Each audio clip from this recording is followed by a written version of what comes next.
hanggang Miyerkules ang tigil pasada ng grupong Manibela bilang protesta kaugnay pa rin ng PUV Modernization Program. Pero ang ibang grupo ng mga tsuper binatikos ang pagsasagawa ng transport strike. Darito ang report ni Gerard de la Peña.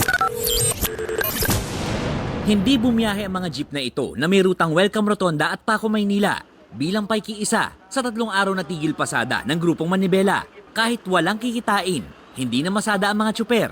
Ang dahilan ng kanilang tigil pasada, ang umano'y panlilin lang sa kanila ng pamahalaan nang sabihin ng Department of Transportation na umaabot lamang sa mahigit 40% ng mga jeepney ang aprobado ang consolidation para sa PUV Modernization Program. Gayong ang unang ibinalita ng LTFRB ay nasa 86% na ito.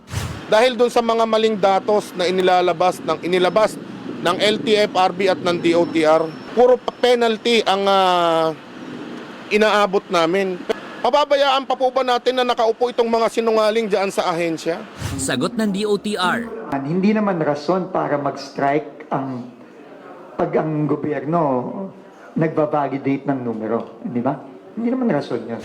Ayon sa grupong Manibela, naparalisan nila ang malaking bahagi ng Metro Manila. Pero kaninang umaga, ilang pasahero nakasakay naman dahil may mga namasada pa ring tsuper. Para may pangkain din kami, wala na kami makakain. Kaya bumiyahe po kami ng sundot lang. O baka makakuha lang ng pangkain po. Hindi naman kawawa yung tiyan. Pati yung pamilya namin. Binatikos naman ng isa pang grupo ng mga tsuper na pasang Mazda ang ginawang tigil pasada ng Manibela. Hindi ko alam kung ano ang layunin. Kaming mga andito ay constructive leader. Yung kabila, destructive. Pati ang grupong Altodap, ipinahayag ang suporta para sa modernization program. Ay ituloy po ito. Nag-consolidation na po kami, sumunod na po kami. Ang pagsuporta ng ilang grupo, patunay raw na marami ang nakikiisa sa programa ayon sa LTFRB. Marami po ang sumusuporta at mas marami po yung mga hindi naman po sumusuporta, isang napakaliit lang na grupo po. Ayon naman sa DOTR, sa susunod na 2 linggo, magsasagawa sila ng dialogo kasama ang iba't ibang transport groups. Saka magdedesisyon kung ano ang gagawin sa...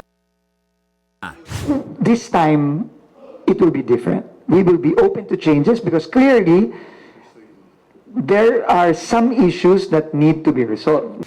Sa kabila ng mga yan, desidido ang grupong Manibela na itutuloy ang transport strike hanggang Miyerkules. Nagbabalita mula sa frontline, Gerard de la Peña, News 5.